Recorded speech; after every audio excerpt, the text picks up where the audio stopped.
नमस्कार दोस्तों, हमारे चमत्कार टेक्निकल क्लासेस में आप सभी का फिर से एक बार स्वागत है। तो आइए शुरू करते हैं, क्वेश्चन हल करते हैं। TG2 का प्रीवियस ईयर का पेपर हल करने वाले हैं। तो आइए शुरू करते हैं।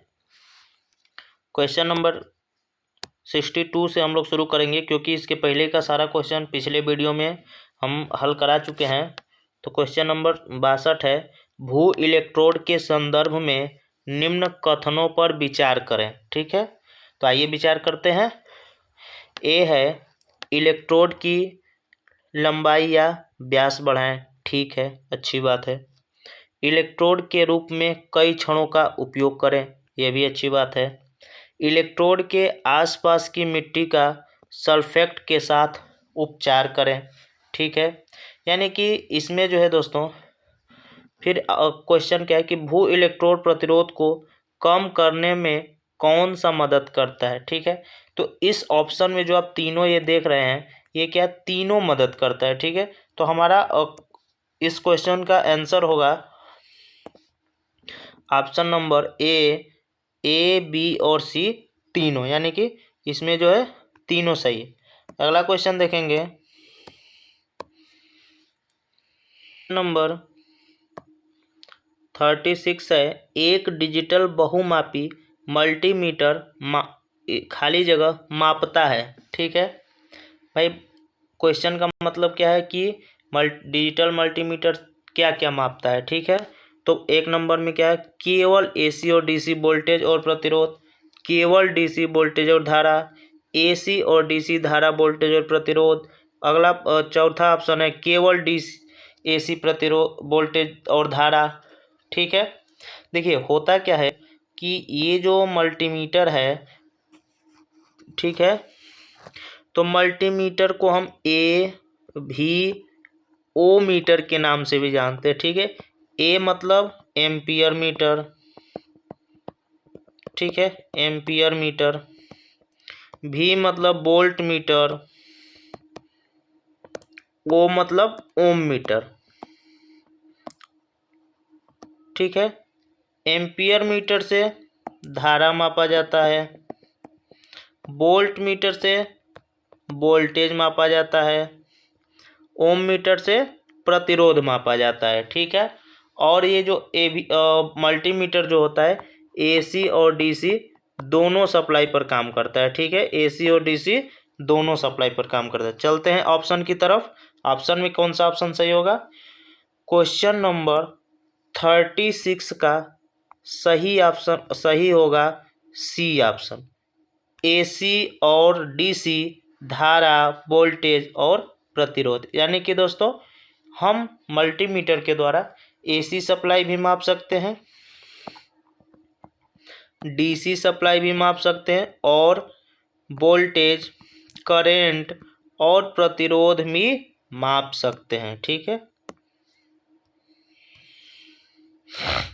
आपका 64 क्वेश्चन नंबर 64 है। ठीक है, 64 में क्या है, Which of the following is true for open circuit and short circuit test performed on a transformer? ठीक है, कहने का मतलब क्या है कि इस ट्रांसफार्मर में पूछ रहा है कि ओपन सर्किट टेस्ट के द्वारा हम क्या मापते हैं। ठीक है, ओपन सर्किट और शॉर्ट सर्किट के द्वारा हम क्या माप सकते हैं। ठीक है, तो देखिए, सबसे पहले हम इसका सही आंसर बता दें, इसके बाद फिर हम विस्तार से जानेंगे। ठीक है, क्वेश्चन नंबर 64 का ऑप्शन नंबर सही होगा B, open circuit test measure in iron loss. यानी कि दोस्तों, ट्रांसफार्मर में जो होता है, ओपन सर्किट टेस्ट के द्वारा हम ज्ञात करते हैं आयरन लॉस।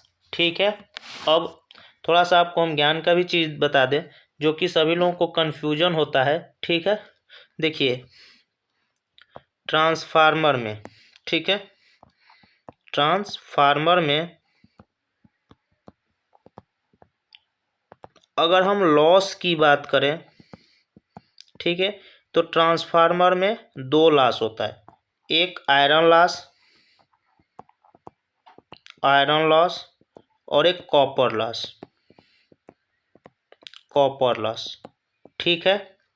अब बहुत लोग कंफ्यूज हो जाते हैं एग्जाम में कि आयरन लॉस के द्वारा कौन से सर्किट टेस्ट के द्वारा ज्ञात किया जाता है और कॉपर लॉस किसके द्वारा ज्ञात किया जाता है। ठीक है, तो देखिए बहुत ही आसान ट्रिक है।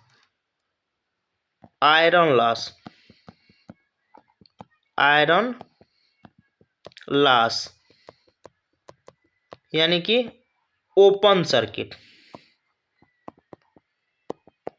Open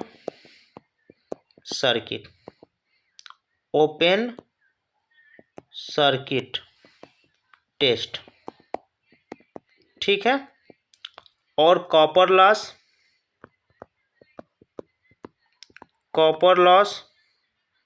short circuit test. ठीक है। एक को हम याद रखेंगे कि ओपन लॉस मतलब आयरन लॉस, तो कॉपर लॉस मतलब शॉर्ट सर्किट टेस्ट।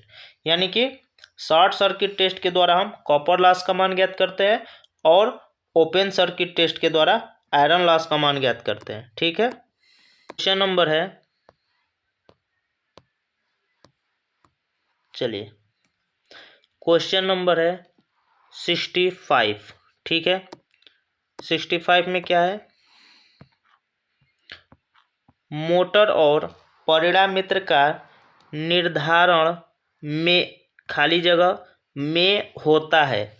सबसे पहले हम क्वेश्चन को समझें। क्वेश्चन का मतलब क्या है, क्वेश्चन पूछने का मतलब है इसका भाई कि मोटर का क्षमता क्या होता है और परिणामित्र को अंग्रेजी में ट्रांसफार्मर कहते हैं। ट्रांसफार्मर का क्षमता क्या होता है। ठीक है, ट्रांसफार्मर का। ठीक है।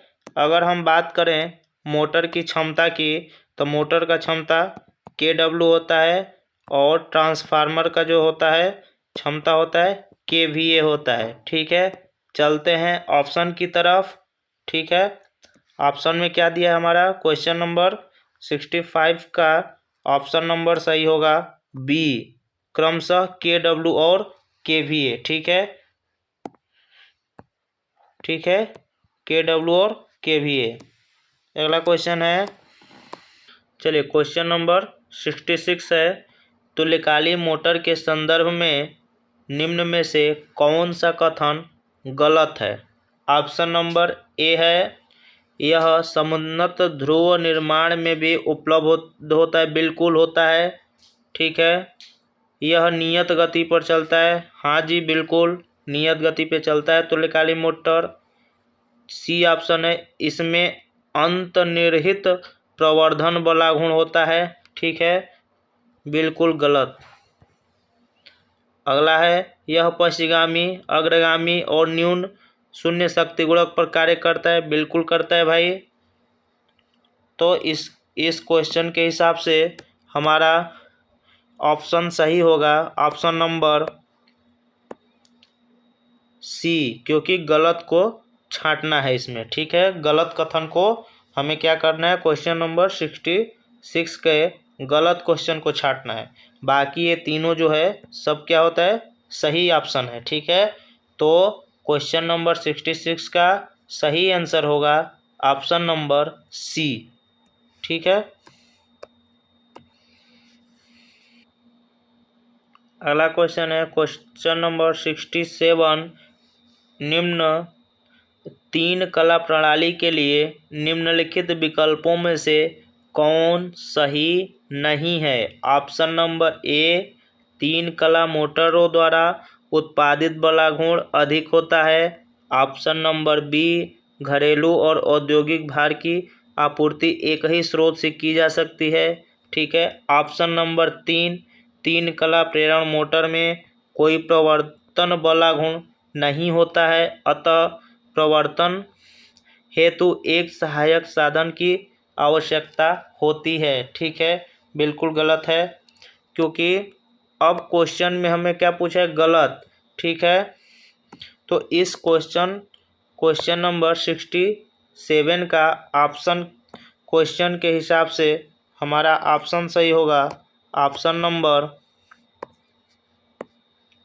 सी। ठीक है, तीन कला प्रेरण मोटर में कोई प्रवर्तन वाला गुण नहीं होता है। क्वेश्चन नंबर है 68।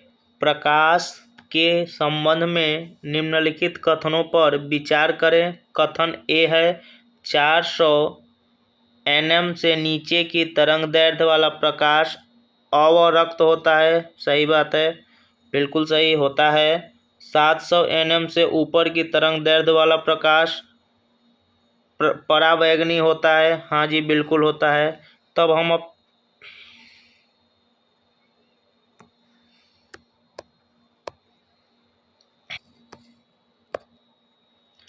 देखिए ये क्वेश्चन में क्या पूछा है, तीन निम्न में से क्वेश्चन नंबर 68 का हमारा सही ऑप्शन होगा ऑप्शन नंबर डी। ए और बी दोनों गलत है। ठीक है,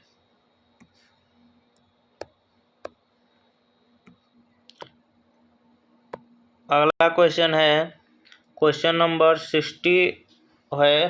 क्वेश्चन नंबर 70 है torque of a single phase hysteresis motor as the speed increases is. Question का मतलब क्या है, यानी क्वेश्चन क्या पूछ रहा है। सबसे पहले हम क्वेश्चन के बारे में जानेंगे। क्वेश्चन का मतलब है कि एक सिंगल फेज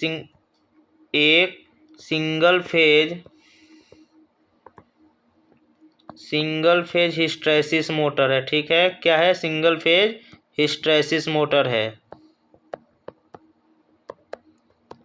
एक सिंगल फेज हिस्टैरिसीस मोटर है। तो यदि इसके स्पीड को बढ़ाया जाएगा, ठीक है, स्पीड को बढ़ाया जाएगा तो टार्क पर क्या असर पड़ेगा। ठीक है, टार्क पर क्या असर पड़ेगा। ठीक है, तो अगर हम सिंगल फेज हिस्टैरिसीस मोटर के स्पीड को बढ़ाएं घटाएं, टार्क जो हमारा होता है कांस्टेंट होता है, कांस्टेंट होता है यानी कि स्थिर होता है। तो इस क्वेश्चन नंबर 70 का हमारा ऑप्शन सही होगा ऑप्शन नंबर बी, कांस्टेंट। ठीक है, चलिए आगे चलते हैं। चलिए क्वेश्चन नंबर है 71। एक एकल कला प्रेरण मोटर में एक उपयुक्त पल में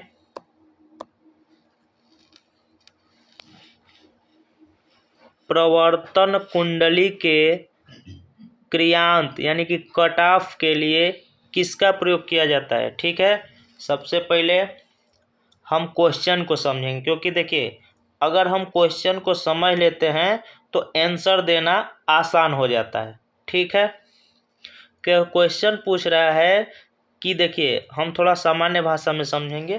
कहने का मतलब क्या है कि ये क्वेश्चन पूछ रहा है कि एक सिंगल फेज प्रेरण मोटर है, ठीक है, और जब उसका स्पीड पकड़ लेता है 75% या स्पीड पकड़ने के बाद स्टार्टिंग बाइंडिंग को कौन सा चीज़ जो है कि उसको कट ऑफ करता है यानी कि परिपथ से अलग करता है। ठीक है, तो दोस्तों एक चीज़ हम आपको बता दें कि सिंगल फेज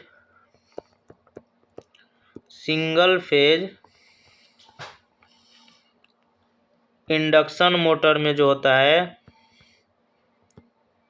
इंडक्शन मोटर में एक स्विच लगा होता है जो कि मोटर जब स्पीड पकड़ लेता है तो उसके स्टार्टिंग बाइंडिंग को अलग कर देता है। ठीक है, स्टार्टिंग बाइंडिंग को अलग कर देता है। उस स्विच को हम बोलते हैं सेंट्रीफ्यूगल स्विच। उस स्विच को हम क्या बोलते हैं, सेंट्रीफ्यूगल स्विच। और सेंट्रीफ्यूगल स्विच को हिंदी में कहते हैं अपकेंद्री स्विच, अपकेंद्री स्विच। ठीक है, चलते हैं ऑप्शन की तरफ। क्वेश्चन नंबर 71 1 का ऑप्शन नंबर बी सही होगा, अपकेंद्री स्विच। ठीक है,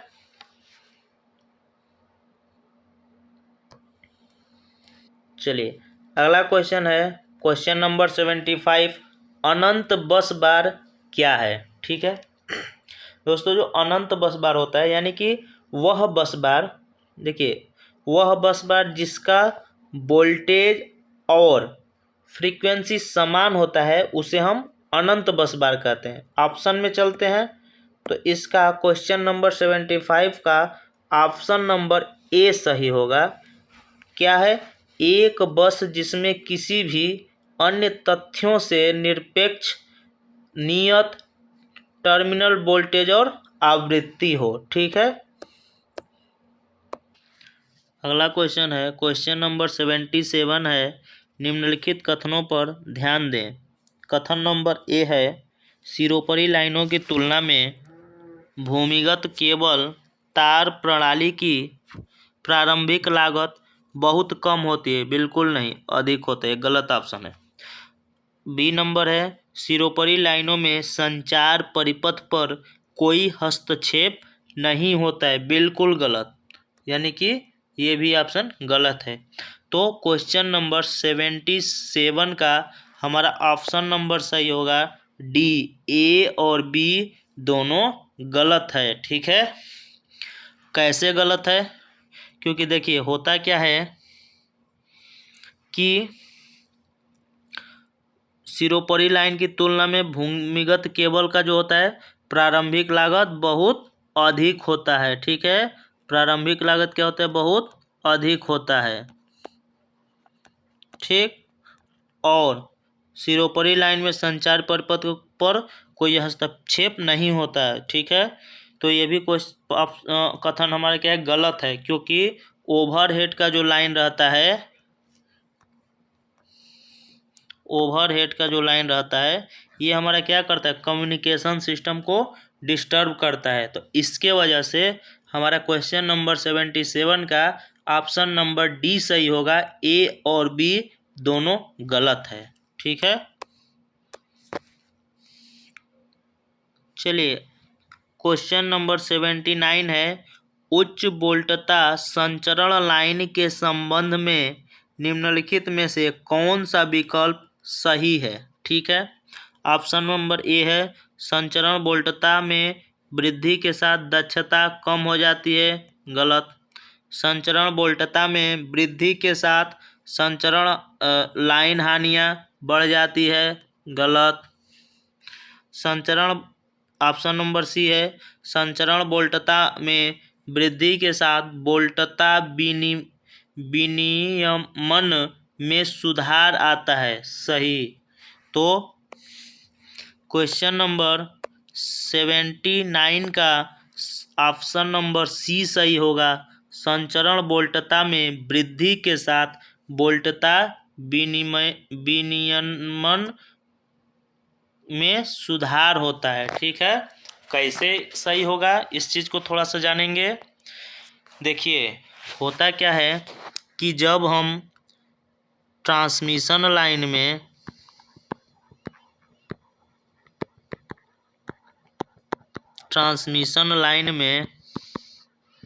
सबसे पहले एक चीज़ हम आपको बता दें कि P बराबर V into I cos phi होता है, सबको पता है। ठीक है, जब वोल्टेज का मान बढ़ाएंगे तो करंट का मान कम होगा। ठीक है, तो जब करंट का मान कम होगा तब हमारा क्या होगा, वोल्टेज रेगुलेशन में भी कमी आएगा। वोल्टेज रेगुलेशन में कमी आएगा। अब एक चीज़ हम जानेंगे कि वोल्टेज रेगुलेशन में कमी का मतलब कि जैसे क्या है कि वोल्टेज में जो परिवर्तन है उसमें कमी आएगा। तो इस चीज़ को हम क्या कह सकते हैं कि वोल्टता विनिमय में सुधार आएगा, यानी कि जब हम वोल्टेज का मान बढ़ाते हैं तो करंट का मान कम होता है, जिससे हमारा लॉसेस वगैरह भी कम हो जाता है। ठीक है, क्वेश्चन नंबर 80 है 80, यदि एक 600 kVA 250 हर्ट्ज परिणाम मित्र 50 हर्ट्ज पर कार्य करता है तो इसका केवीए निर्धारण से अधिक नहीं होना चाहिए। ठीक है, सही ऑप्शन है इसका ऑप्शन नंबर सी 120 केवीए। ठीक है।